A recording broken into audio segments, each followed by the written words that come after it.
ตาไลลุ่มลังตาไลอ้อยหลีอำนั้นก็ตาไลบริษัทกวนปันแห้งนะนั้นก็ตาไลอ้อยก็หลีนั่นเตละเฮ็ดหือไหนเข้ามาถ่อมด้วยขอความพุทธเจ้าอันปอดมันด้วยเนาะกวนก็อันมีปืนหู้มีศีลโอนอ่อนมอไข่เจอน้อมโนหมาหน้าเสลาจาอำเฮาเกียมก้นหนังนั้นนั่นไลลุ่มล่างยาวในว่านะลุ่มล่างก็หมายถึงบริษัท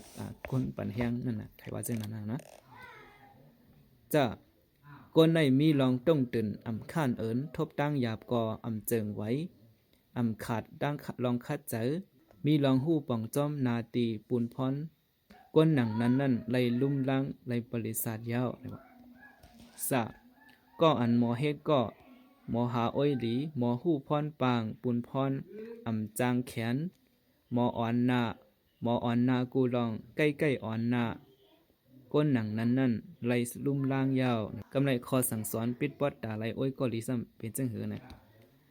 ในการอักยังตั้งเฮ็ดเจอนั้นมีลองหลู่ตอนลองลัดความหลีความหวานลองจอยแถมลองสอนเหมือนโตเจ้าเก่าในรอกาในลองส้นตุ่มเจอนั่นตาเพราะว่าก้นในมันเหมือนเซนุ่มล่ออันกว่าอยู่นั่นเย้าในโลกาในป้ออำมีลองส้นตุ่มเจอนั่นในจึงเมอำจางไลลองหักโหมมูจ้าอันลูกเฮ็ดสร้าง